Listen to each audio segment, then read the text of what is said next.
Thanks for being here. Subscribe to Cheating Stories Best, so you don't miss new stories. The wife parked not where she promised her husband, and it hurt him, and he wanted to find out what was going on, and for good reason. Today's story has a similar plot. Enjoy watching it. Today is the day I begin my revenge. A month ago, I discovered that my wife has a lover, and it doesn't make me happy at all.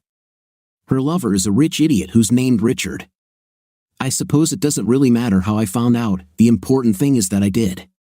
But just in case you're wondering, I was picking up a part from one of our suppliers needed to repair the control system of one of the cars at work. On the way back, I thought I saw her car drive past the road I was queuing on to leave.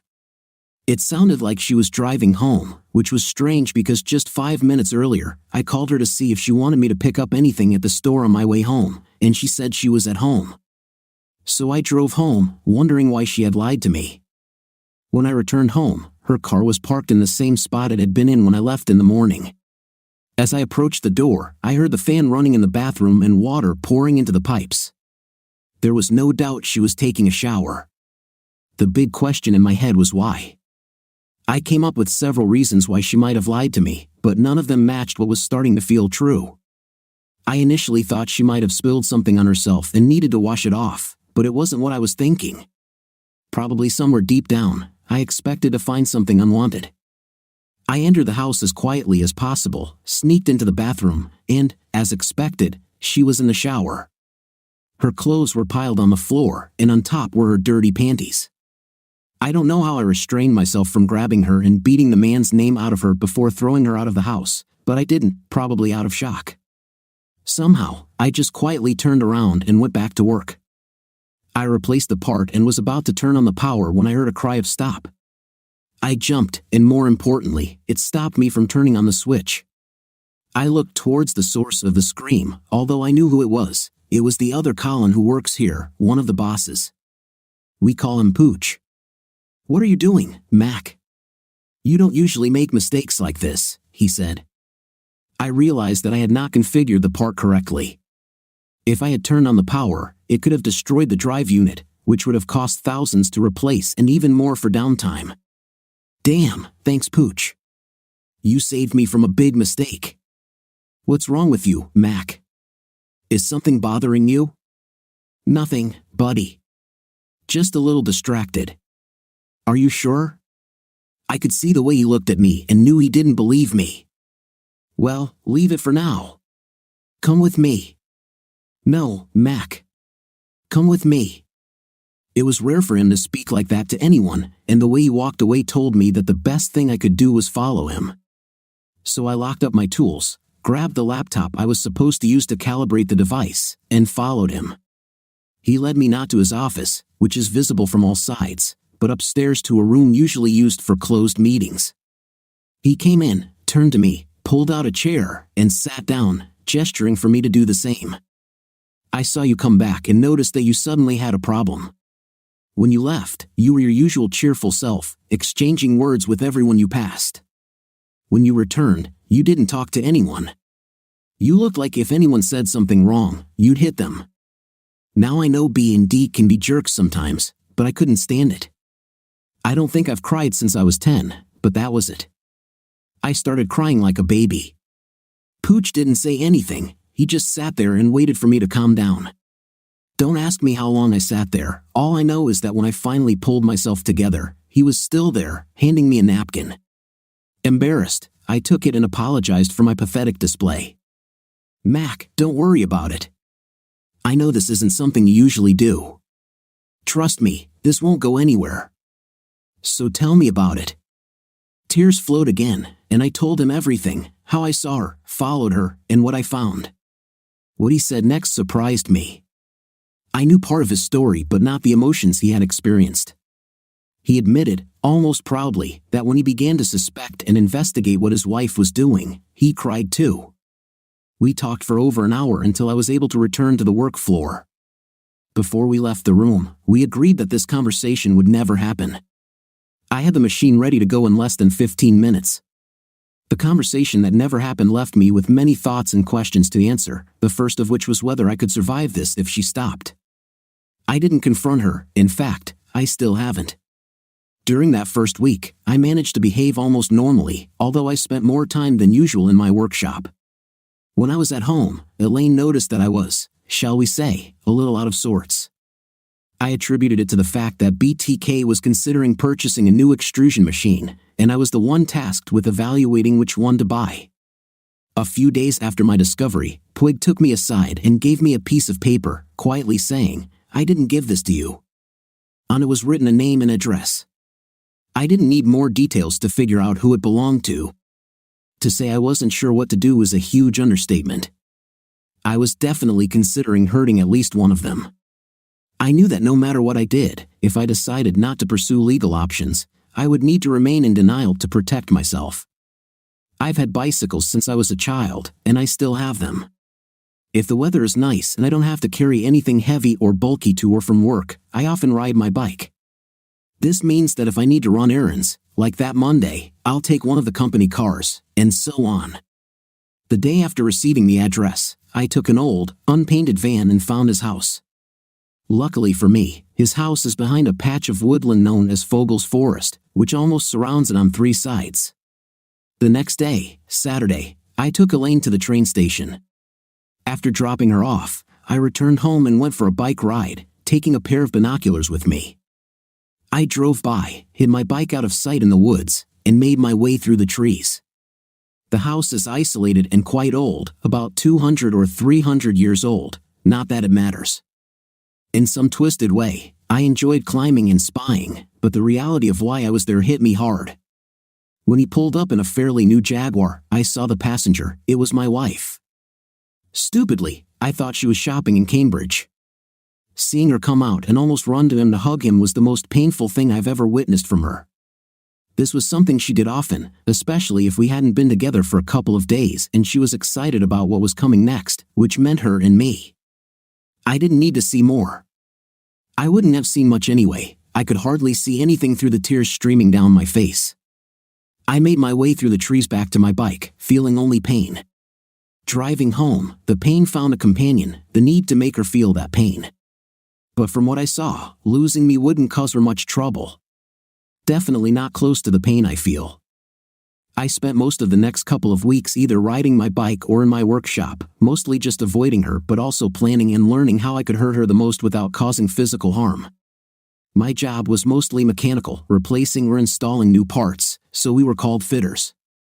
Now electronics play a big role in my work, and I have the grand title of engineer.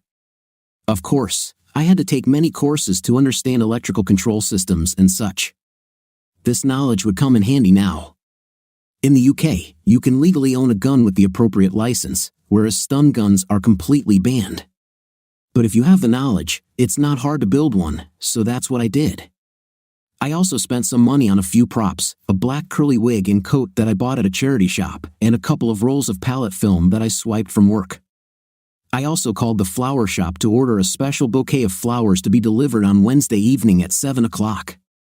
I thought about having one less flower in the bouquet than our wedding years, but decided that might be too much of a clue if the police got involved. To be honest, I think ordering daisies is a big clue, especially since I wanted them to add a certain scent. I'm sure no one knows that I know daisies are the flowers of traitors or why I accidentally asked for that particular scent. She doesn't know and will probably think it's chrysanthemums, but I think the scent will hit the spot. On the day before I was about to start my mission, I took 2 envelopes to her parents, asking them to give her a note marked Monday if she came over on Monday night to feed the pets, and another note on Tuesday if she didn't come by. If she didn't come by Tuesday, they were not to give her the note for Monday. I felt guilty using them this way, but if things went as planned, they wouldn't know anything about my end goal. It was they, not me, who offered to cook one of her favorite dishes if she came over on Monday. They said they could leave without telling her, pointing out that if left alone in the house, she would look for a note for Tuesday. They suggested writing another note warning her not to try to get clues in advance and to return only when she was supposed to. They gave me an envelope, paper, and pen, and I wrote a note. My observations, if you can call them that, make me almost sure he is working from home. I know that after COVID, more people do this than before. It also became clear to me that he had few visitors other than my wife, no other women, friends, or family. I only saw one other vehicle during my observation, and it was a delivery from one of the local supermarkets. I saw my wife there a couple of times. He brought her. It seems like the only thing I have to worry about is whether he has security cameras. Obviously, he doesn't have an official camera system. If he did and wanted people to be aware, he would have had to warn them. So, all I have to worry about is whether he installed his own cameras outside or inside. A few times during the week, I'm sure she's there when she meets him around 10:30 and returns soon after. I know this because her phone is either turned off or she has temporarily turned off GPS. I give her half an hour to leave and then go home. I place solid blocks of red watercolor paint in the shower head. They should turn the water blood red, but I don't think they should leave any stains. For the next step, I leave an old cassette player with a surprise added for her to find. I wrap it in a towel for her to use after the shower. I slide an envelope with a message under the bed in the spare room. Returning home, I rush to the shower, undress, and turn it on. I dive in with my eyes closed, take the shower gel, lather myself up, and begin to wash. I'm rinsing off the sweat and night odors from my regular Monday lunch session with Dick. I chuckle quietly. Most people call Richard Dick, but not for the same reason I do. God, just thinking about him makes me hot. I scream as the water flowing down the drain turns red, dark blood red. Still screaming, I turn off the water and check myself, finding nothing suspicious. I turn the water back on, and it turns red again. I understand that the red is not my blood, the water comes from the red shower head. I jump out of the shower, swearing at my husband, and grab a towel, pressing it to my face so I can dry myself and see without water running into my eyes. I tear off the towel and see the red imprint of my face on it. I look at the shower and see that the water is still running red. I stop the shower, unscrew the head, and find what appear to be red blocks that look like watercolors. I'll kill him, I say out loud to no one. I remove the blocks, screw the head back on, and continue showering now with clean, uncolored water. Idiot, how could he do this to me? When I finish, I reach for another towel from the rail and realize there isn't any left. Without anything, I have to go to the closet in the stairwell to get a clean towel. I find an old cassette player wrapped in it. Not thinking much of it, still swearing, I wipe myself off. After getting dressed in my anger, I don't realize that I've taken the player. I go downstairs, make a pot of tea, pour a cup, and walk into the living room, noticing a note on the cassette player that says, "Play me." In bewilderment, I press the button, and the theme song from some old American TV show starts playing, followed by my husband's voice. As you know, Friday is April Fool's Day, so I thought this year, since I need to be in Lancaster this week and you might get bored or feel lonely, we could make a whole week out of it. Yours truly, the task is to solve puzzles and collect information to find out where you should be on Friday evening. Is this mission possible? The first clue is where we first made love in this house. This message will self-destruct in 5 seconds. Still puzzled, I reach for the player, thinking I need to listen to it again. A small flame and smoke appear from the cassette player. I jump back and, grabbing my cup, pour its contents onto the smoldering plastic to put out the fire. I take the cassette out of the player to check and find that the tape has simply burned out. I guess you think you're funny, mister. Well, let's see how funny you feel when you don't get any intim when you get home, I say out loud again, even though there's no one there to hear me. Angrily, I clean up the mess he made and throw the old cassette player in the trash before pouring myself another cup of tea. I sit down and fume with anger, deciding that I will not play his stupid game. Despite my anger and determination not to play into his stupid game, I can't stop remembering the day we moved. As soon as our friends left, we started kissing at the front door, and then just by looking at each other, we ran upstairs to our room. Threw the mattress on the floor, we made love. Then he dragged the mattress into the guest room, and there we really made love. Oh, those were the days, just starting to live together, just him and me, united and ready to conquer the world. A brief feeling of guilt runs through me as Dick appears in my thoughts. Although I'm still angry, I start to wonder which room he hid the clue in and try to push it out of my mind. Having finished my tea, I head back to the kitchen, ostensibly to start preparing dinner. I take out the pork chop, but he has managed to pique my curiosity. Despite my reluctance, I know that I will not rest until I find out what he has left for me. I didn't notice anything obvious in our room when I got dressed, so I went to the spare room. I do a quick inspection, and nothing catches my eye. I look in the closet, all the dresser drawers, and nightstands, nothing. I keep searching. Although I did not like his 2 previous jokes, he is good-natured and, although sometimes he can go too far, all his jokes are without malice. It took me a while, but eventually, I found the note. "Lainey, here's a little poem with a hint. Where did we first say I love you to each other?" I smile, remembering the day he took me to Cambridge. We saw this bridge. I know you tried to tell me why it was special, but I didn't understand. The only thing I remember about it was that man with the apple. What was his name? Yes, Isaac Newton. I wanted to eat something. I still don't understand how you arranged it, but instead of a hot dog, you took me on a boat ride on the Cam River, and there was a picnic waiting for us. I almost fell into the river, capsizing in the process. You surprised me, didn't get angry, just made sure I wasn't hurt, laughed, and hugged me. My smile widens as I continue to remember. Although he had not yet completed 2 years of his studies and had little money, he did not complain. We shortened our day so that I could eat. We went to the market and found an exotic meat stall. We shared a crocodile burger. It tasted like chicken but was fatty like pork. I smile, remembering Daniel Jackson in Stargate trying to explain to the boy what a chicken is. Then we went for a walk and found that church. What was it called? St. Mary, yes, that was her name.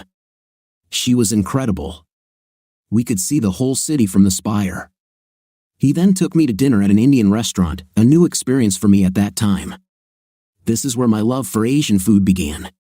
We then took the bus to the station to catch the train home, and when we got back to Hemmingford, he walked me home. We kissed and talked on the threshold for a very long time. Then I told him how I felt, and he hugged me tightly, spun me around, and shouted, "I love you too."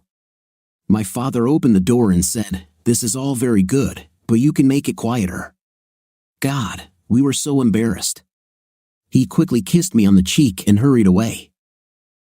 Mom and Dad have been making fun of him for it ever since. We were so in love then, his every action was for me. I think it's still like that now. I feel guilty that I could never live up to his loving actions. Even this stupid quest is special. It's not that I don't want to, I do, but my mind doesn't work like that.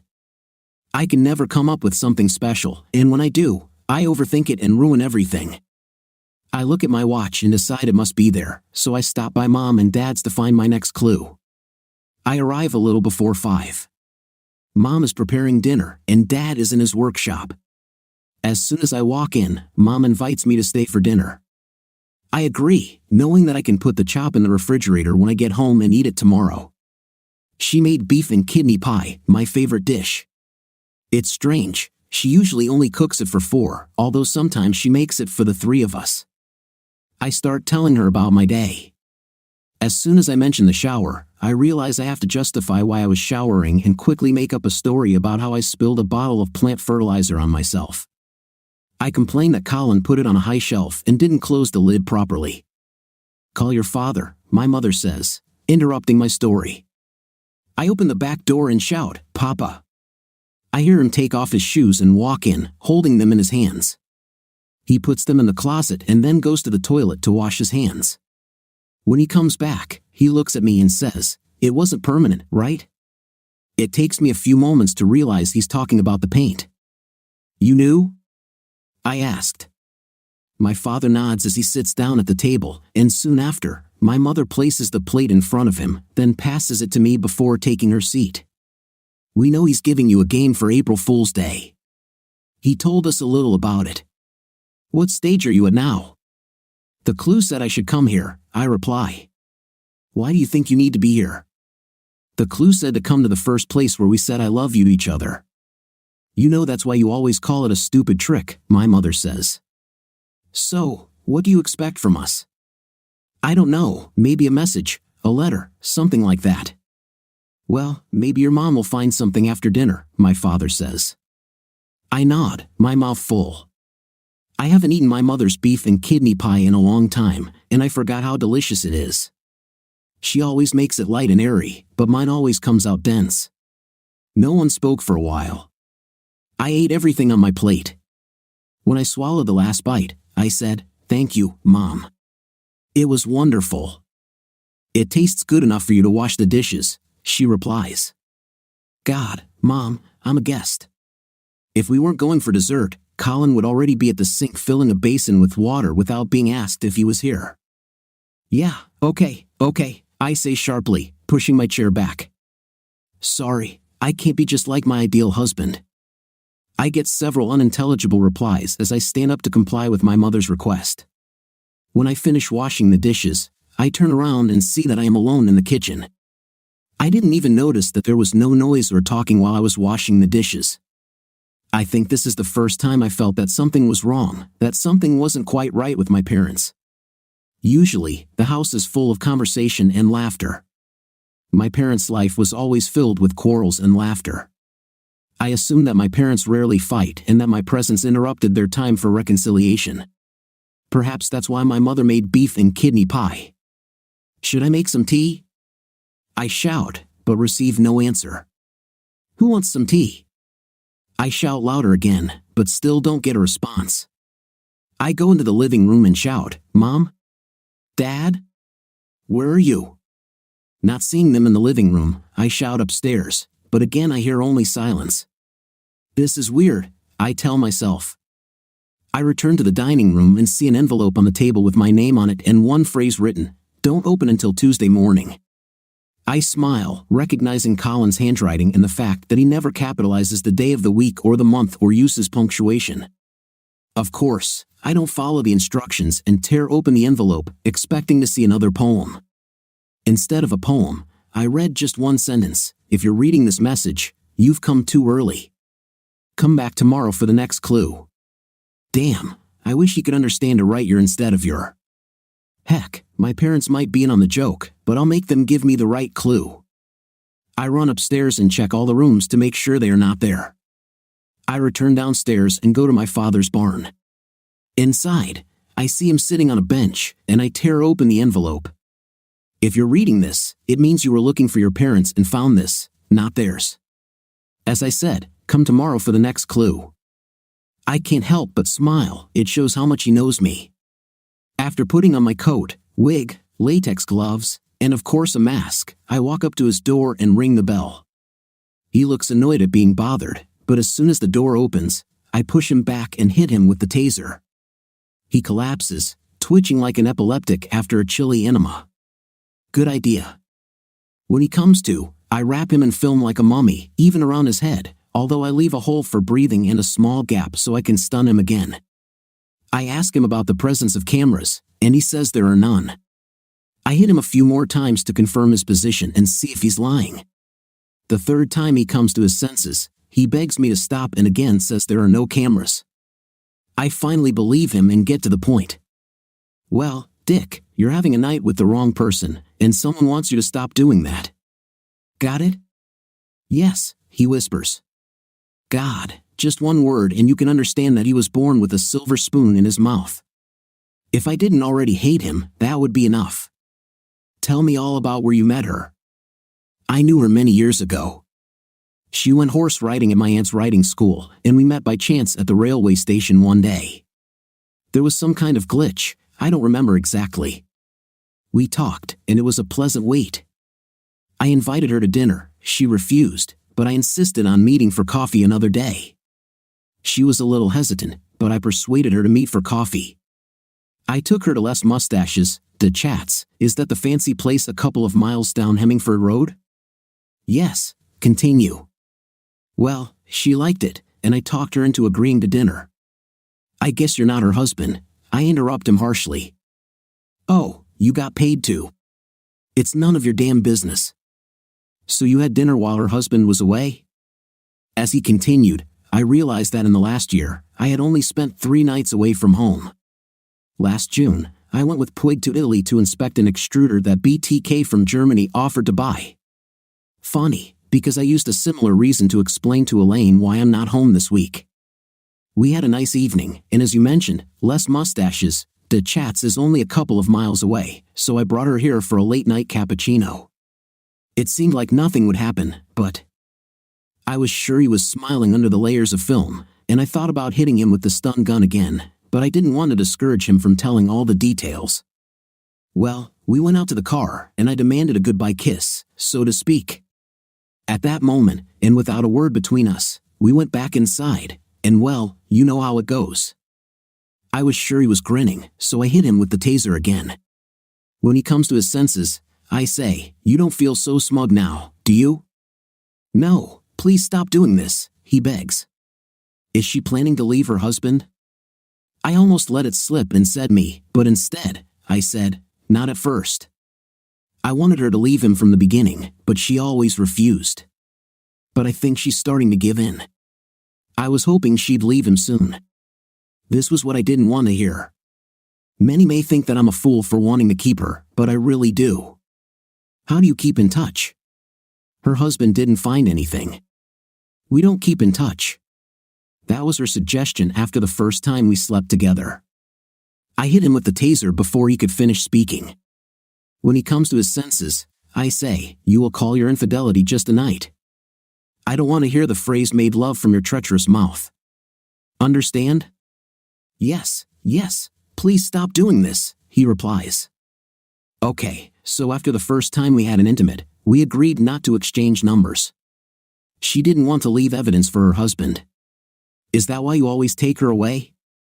Yes, but she seems to like it when he gives her rides when she's gone for the day. I imagined him grinning under the wrapping, so I hit him with the taser again. Does she have a key to the house?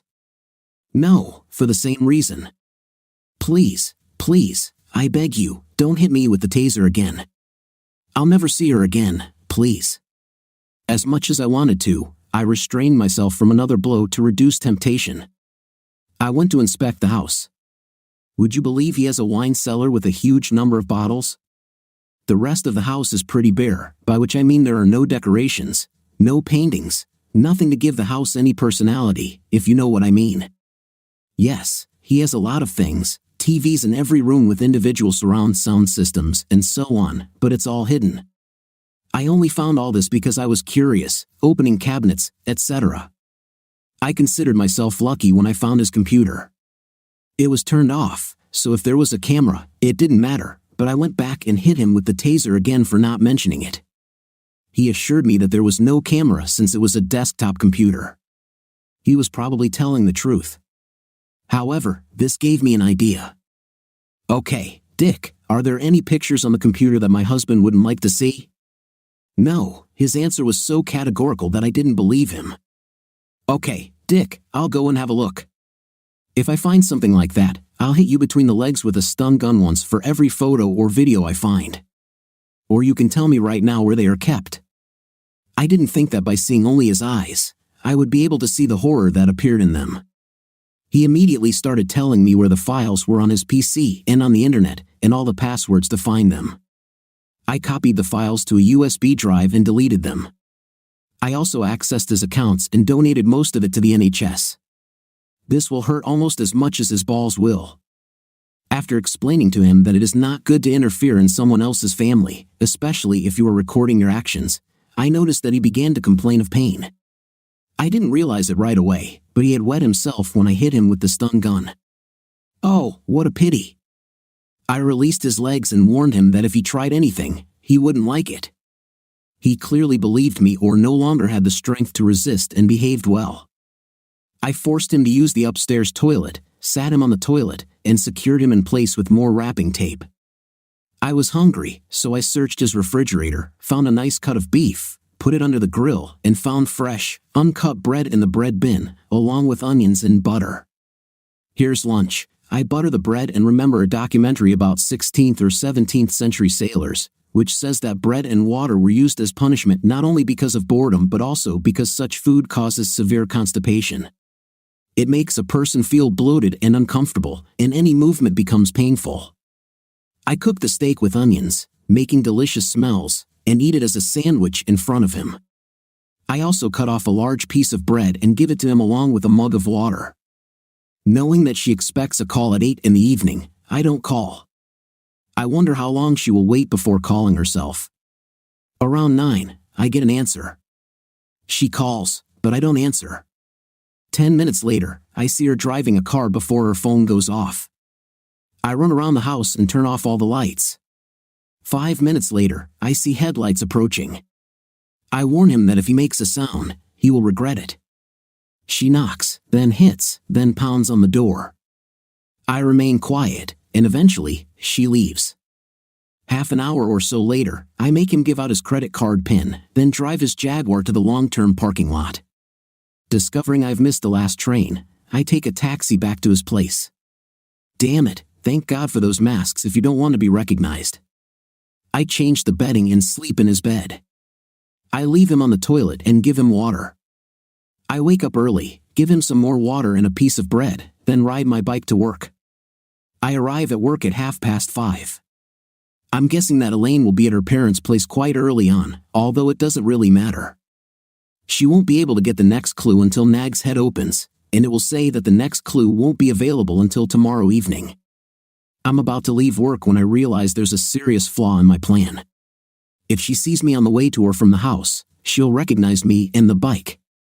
Of course, my suit will help hide me, but she will definitely recognize the bike.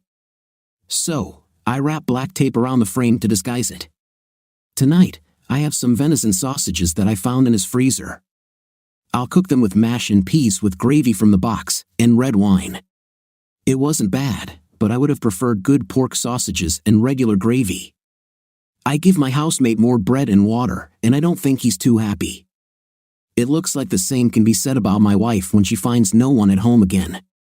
Wednesday was about the same. She was supposed to have flowers delivered at 7 o'clock. I wonder if she'll try calling. I call his phone and order pizza, of course, on his card. I eat half of it and generously give him the other half without even scraping off the filling. I also let him drink 2 glasses of water. The ungrateful man didn't even say thank you. On Thursday, I ordered an Indian takeout, medium madras, rice, and 2 kormas. I also gave him alcohol. Would you believe he has a thing for white rum and cola, or maybe he's just happy with something other than water? I noticed several bottles of champagne in the wine cellar and decided to take 1, maybe 2, with me. Goodbye, tomorrow, idiot, I say with a smile. He knows me too well. After locking the shed and checking the garage, I lock my parents' house and go home to wait for him to call at 8, as he rarely does when he's away. 8 hours pass, and neither my home phone nor my cell phone rings. I can't understand, he always called me at 8 without exception. I start to get angry, but then I think that this is part of his game, so I calm down, thinking he will call later, maybe at 8:30 or even 9 o'clock. I don't hear anything by 9 o'clock, so I call him. His cell goes straight to voicemail, and I leave a message, "Colin, stop these stupid games." Yes, it was nice to remember the day when we confessed our love, but why do it with the shower? You have no idea how angry I was about this, but I admit, when you sent me to my parents, I was okay with your joke. But ignoring me is not okay, so you better call me back. You have 10 minutes. I end the call and wait. 20 minutes pass, and he still hasn't called, so I call again. Another voicemail. Okay, you want to play stupid games? To hell with you. My dad calls you Cupid, and we all know what that really is. So, you stupid expletive, you can wait until Friday when you get home before I talk to you. I angrily press the red button and, like a fool, wait for him to call back. He doesn't call back, so I figure to hell with him. I'll go to Dick's and enjoy his company. Damn it, it's just not my evening, he's not at home now. I'm angry at him too. Crap, this is hell. I scream, slamming the steering wheel. Now I'm angry at Dick too. I'm going home. I shouldn't be so angry, especially at Dick. I have no complaints against him, but Colin and his stupid games made me angry. Well, to hell with him.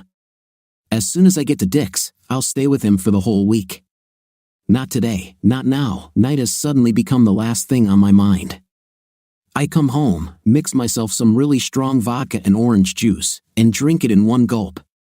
I pour myself a second glass and sit staring at the phone, willing it to ring. Of course, it doesn't call, so I drink the second glass, then pour myself another, drinking it while browsing pet flicks to take my mind off my stupid decisions. I wake up later, during the credits of the original version of Dune. My mouth feels like a cat has pooped in it. I see a glass half full of orange liquid, so I pick it up and drink it. Damn, warm vodka with orange, not what I wanted to drink at 3 in the morning.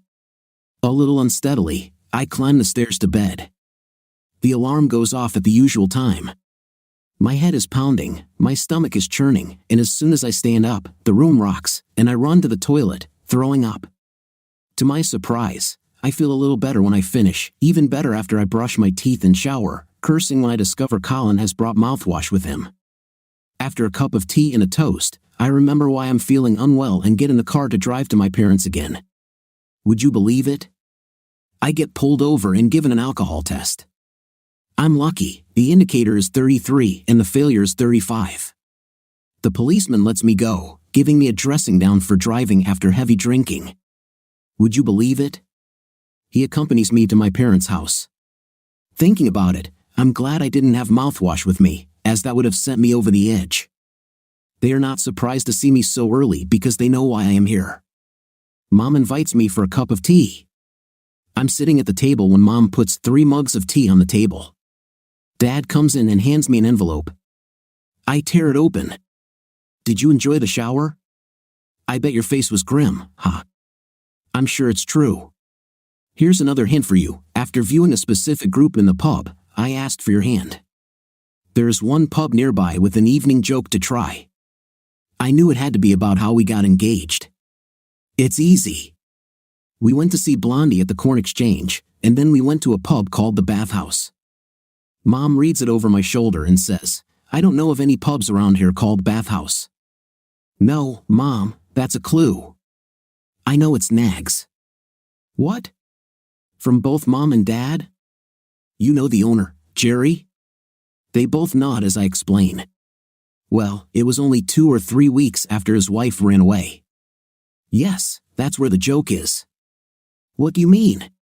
Well, he stopped bathing. He smelled bad. He needed a bath. Okay, we soon started calling Nags No Bathhouse or Bathhouse. That wasn't very nice, Elaine. This time? I shrug. Maybe, but one evening, we think Jerry either heard us or someone told him, and suddenly he started washing again. Well, often he never did, no one ever spoke about it. He could just deal with it or talk to himself. We joked at the time that the pub and Jerry were out of smell. Dad laughs, but Mom frowns. We spend the next few hours chatting, mostly with Mom telling me how romantic and attentive Colin is and how I should follow his direction and not second-guess or do anything before he wants it. I walk into Nag's Head right after they open. Jerry is standing at the end of the bar chatting with Malcolm. Damn, does Malcolm ever go home? Jerry looks at me, says something to Malcolm, and, taking a glass from under the bar, holds it under the vodka optic. He looks at me and asks, as usual, if I want anything. I shake my head and ask Jerry if my Mac left anything here for me. He sucks in a breath through his teeth, shaking his head like a dubious mechanic looking under the hood of your car for the first time, and then asks, what is this thing? Jerry, don't be stupid. Give it here. He grins and lifts a glass into which he pours a measure of vodka, adds orange juice, and hands it to me, saying, it's only a single, you can drive. I'm not sure, but I accept it. Then he pulls an envelope from behind one of the bottles under the row of options. Opening it, I find the next clue, this is the winner, but no matter what happens, wait until after dinner tomorrow. Wednesday, man, I exclaim loudly, and hear Jerry and Malcolm giggling. I quickly drink the vodka and leave. Being Tuesday, there is no market, so the market turns into a parking lot. Leaving the pub, I start walking towards my car and see that policeman who comes to Nags, Brown is his name, walking towards me. Obviously, he has just left the police station. Remembering my conversation with the policeman this morning, I feel myself blushing and wonder if I should get into the car since I just raised my alcohol level. Instead, I go to a cafe. Before I walk in the door, I wonder if Colin meant dinner as lunch or dinner as an evening meal. Damn it, why do we have to use the same word for both? I drink a cup of tea and eat a ham and cheese sandwich. While I eat, I think about Max's little game and how my mom thinks it's really romantic. I admit I agree with her now, although waiting until tomorrow for the next clue is annoying, especially if it's dinner. Because if it is, there are plenty of places to go. Heck, lunch too, nags excluded. There are only chips, nuts, and other nonsense in bags or sweaty cheese buns. So my options are the cafe, Jamal, the Beehive, and Martin's house. Oh, and that fancy place with the French name, whatever it is, Les Chats or something like that. I hope not, because this is the place where you could say I first started dating Dick. Beehive? I doubt it. I can't remember Mac and me eating there. We had lunch several times on Saturdays. I look at the clue again and realize that he's not telling me where we should have dinner, only that I'll get the clue after dinner. Oh my God, talk about waiting with nothing else to do. I'm going to Dick's. Why not? A couple of hours with him should distract me. Strange, his car isn't here. He's been working from home since the first lockdown. I gave him a few during a video call. That's it. He probably had to go to work. I would have called him, but we agreed not to call or text each other, which seemed like a good idea at the time, but now it's annoying in more ways than one. Oh well, I'll go home, do some laundry, and maybe watch something on TV. I stay home and do just that. I cook the cutlet I got out last night and baked potatoes. 8 o'clock passes, still no call. At 8:30, I think the hell with it, and go to Dick's again. Would you believe it? He is still not home. Disappointed, I return home. At home, I check to see if Mac called. Of course, he didn't. I think about drinking vodka and decide not to. I watch TV and see there's a new season of Archer that we missed, so I turn it on. When the little request pops up after 3 episodes, I decide to try Dick again, only to find that he's still not there. I wonder where he went. He never said he was leaving. When I get home, I half expect to find a message from Mac, but no, nothing. This time, I drink vodka, but unlike last evening, only one. Wednesday drags on. I go to Dick's again, and he's still not there. I get home at 12:30 and do the ironing that I put off yesterday. Having heard nothing by 1:30, I start to get angry, well, more angry. 2 hours pass, and I decide to try Dick again. Guess what? He's still not home. I'm making myself a cheese sandwich for dinner but can't bring myself to do anything else. At 7 o'clock, there is a knock on the door.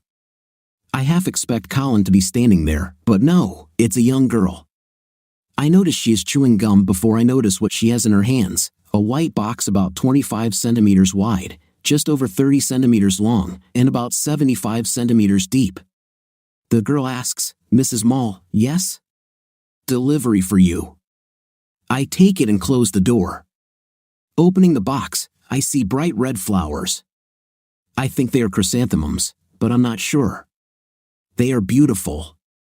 There is an envelope under the flowers. I smell the flowers, inhaling their scent before opening the envelope. Suddenly, I'm thinking about Dick instead of Mac.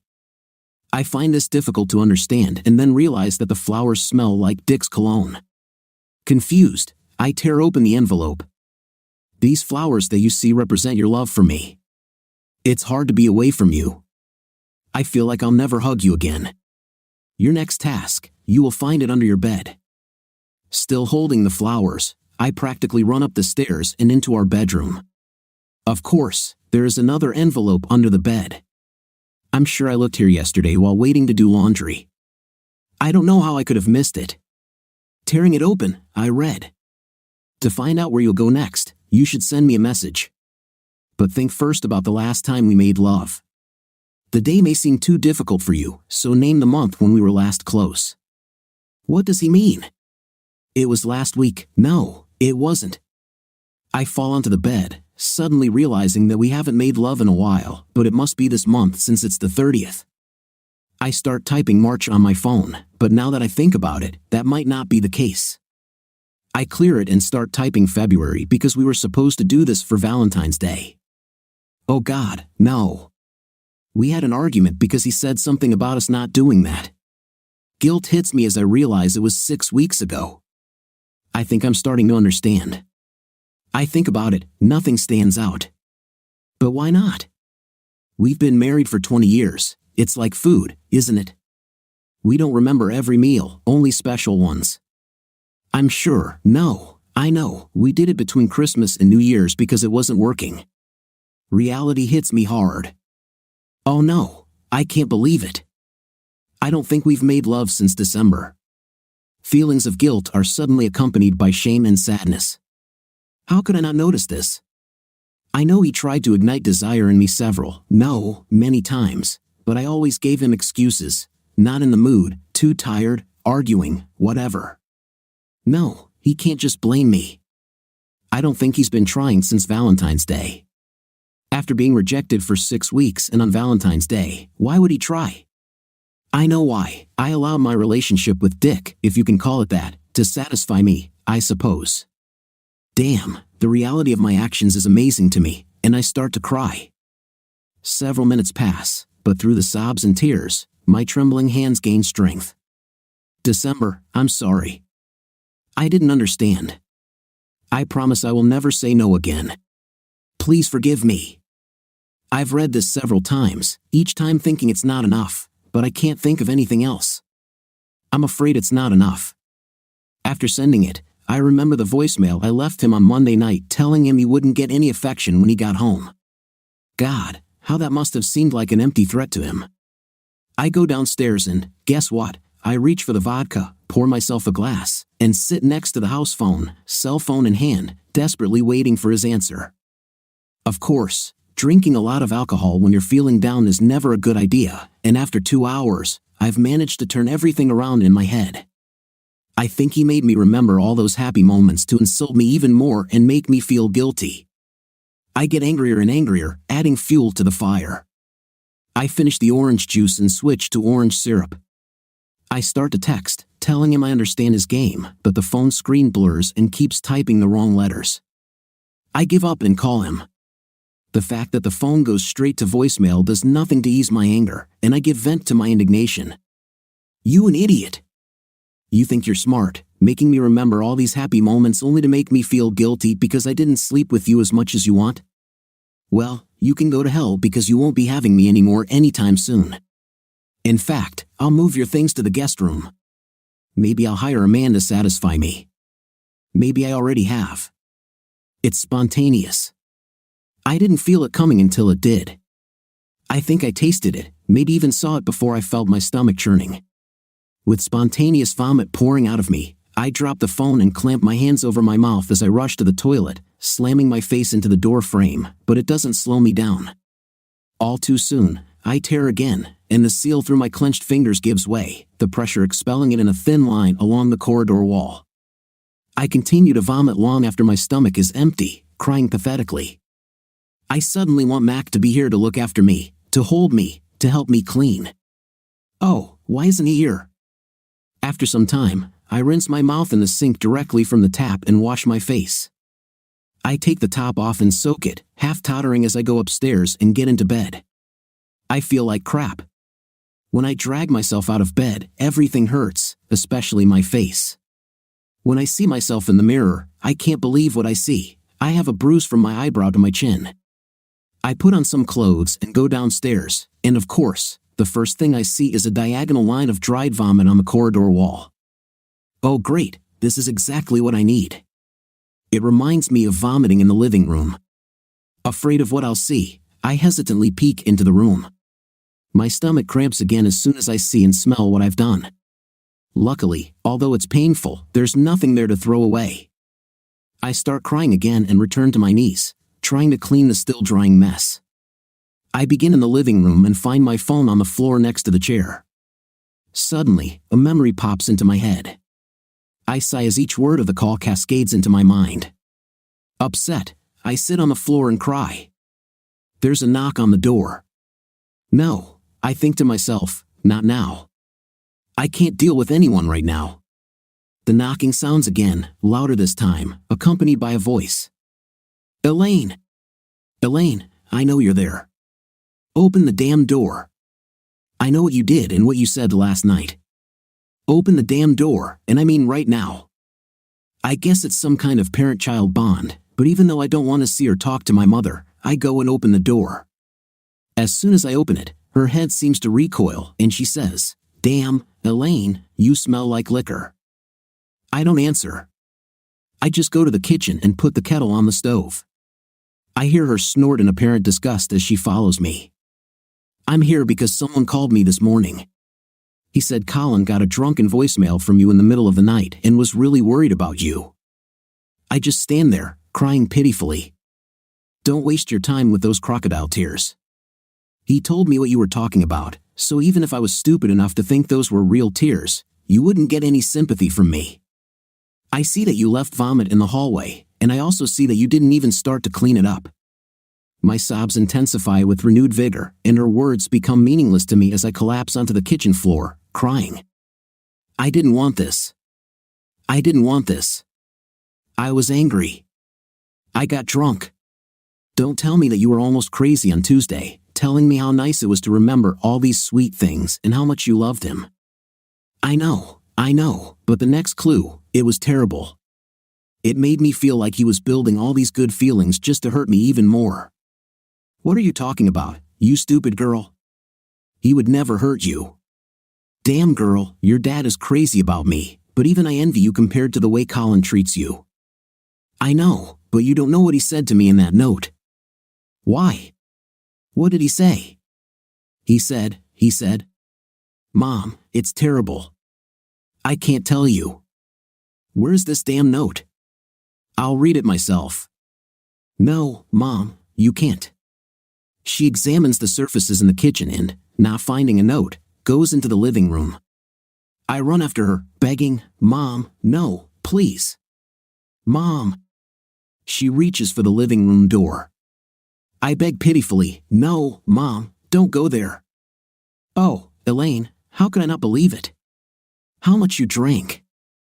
"Oh, there she is." She reads the note and looks at me.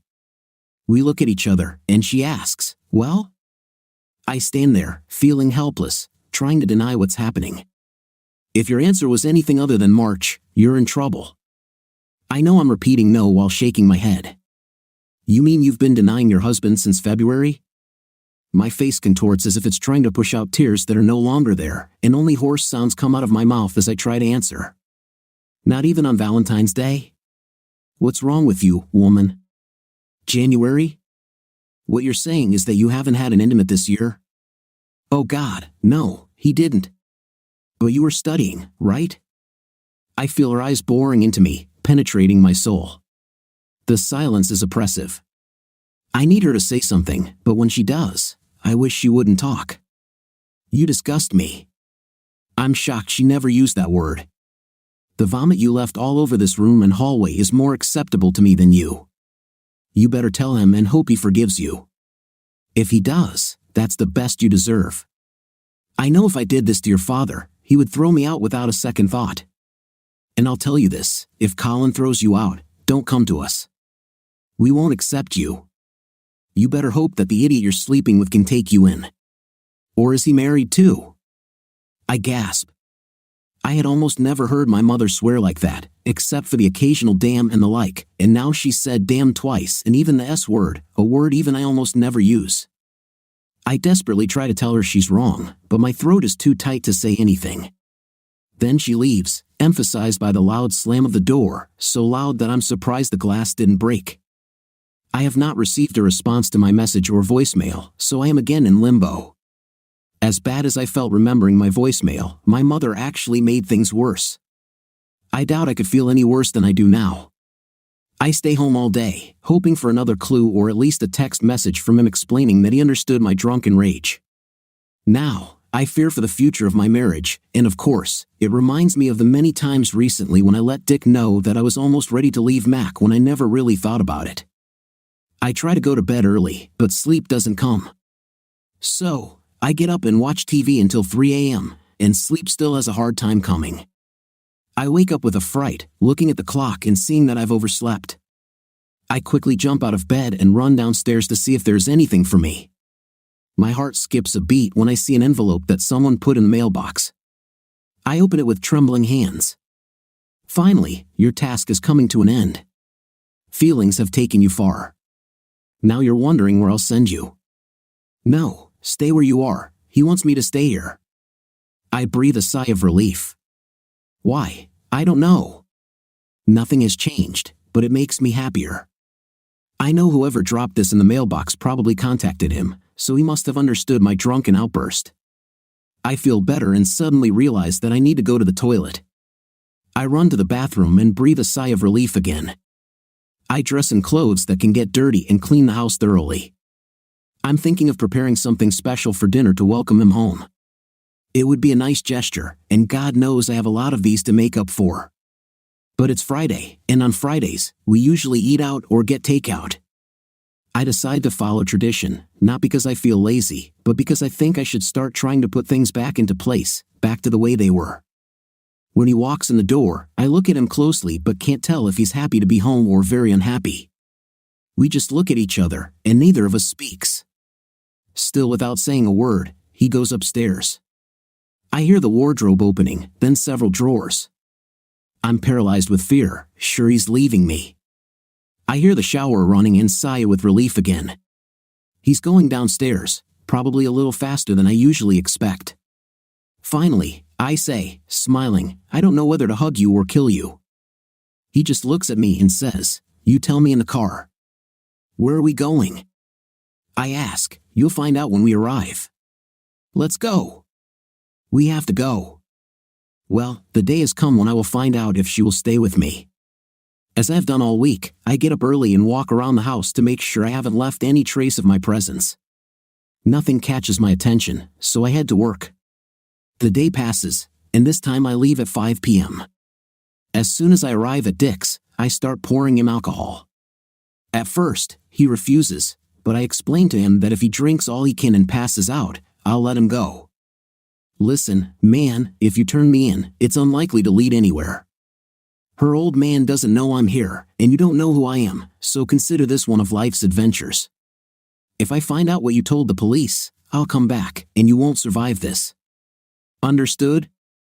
Yes, he replies. I give him a mix of white rum and milk, which I call moose milk. Why not? He has almost 2 cases of rum in the cellar. He drinks more than a bottle before passing out. The first time I wake him up, I make him drink another quarter of the bottle before he passes out completely. Of course, I'm not going to let him go so easily. I have a little surprise for him. It's risky, but there are only 2 people besides me who will almost certainly understand who is to blame for what is about to happen next, and I was sure only one of them would think to tell. I look around the house again, making sure there are no obvious signs of someone else's presence. I check to make sure he won't wake up soon and cut his bonds. To get from his house to mine by bike, you have to drive through the Cardington industrial area. I manage to remove the tape from the bike and throw it in the trash. It's easy to see that Elaine doesn't know how to greet me. I take a quick shower while she thinks I haven't read any of the messages she sent before. I listen to the voicemails while I shower and laugh. When I go downstairs, she says, I don't know whether to hug you or kill you. I think my answer surprises her. You tell me in the car. Where are we going? She asks. You'll find out when we arrive. Let's go. We need to go. She is perplexed but follows me, and we get into the car. I head to the cafe where that idiot took her. As we get closer to his house, she starts to get nervous. When I park, blocking his driveway, she starts saying, Mac, I'm sorry. I didn't. I shout, silencing her, you said you don't know whether to hug me or kill me. Now is the time to decide. I hand her the cheap prepaid phone I bought with cash from Dick's credit card. His number is programmed into the phone. It's time to choose. There is no other way. You can't have it both ways. If you choose him, leave. If you choose me, call him and tell him you'll never see him again. If you do this, we will never talk about him again, okay? She takes a little longer than I would like but eventually nods in agreement as she dials the number. The explosion was amazing. Now I regret not letting her drive because I didn't see the expression on her face. I take the phone from her hands and turn the car around. After a couple of miles, I throw the phone out the window after first removing the battery. I don't know about you, but I'm thinking of a couple of pints at Nags and then a curry. What do you say? I don't know if I expected an answer from her or not. She doesn't answer. When I park at the market and get out of the car, heading to Nags, I don't even check to see if she's following me. I know that if she doesn't come into the pub with me, I might have to answer a few questions. But really, how can it be my fault that he had a gas leak and it's a coincidence that his phone caused a spark? Hopefully, if she goes to the cops, I'll have a couple of pints before they come for me. I manage to drink 3 pints before she walks through the door. We sit in silence while she drinks a few vodkas, then we go to Jamal's for dinner. The next day, there is a short report on the local radio about a man killed in an explosion at his home, and terrorism is not suspected. The following day, it is revealed that the man had donated almost all of his property to the NHS, and an investigation is underway. A few months later, at the inquest, a verdict of suicide is returned. Elaine is still with me, but she's not sure if I had chosen him, whether I would have made that call. To be honest, I'm not sure either. What do you think of our story today? I think this story shows what happens if there is a cheater in the family. What was your reaction to all this? Write in the comments. See you in the comments.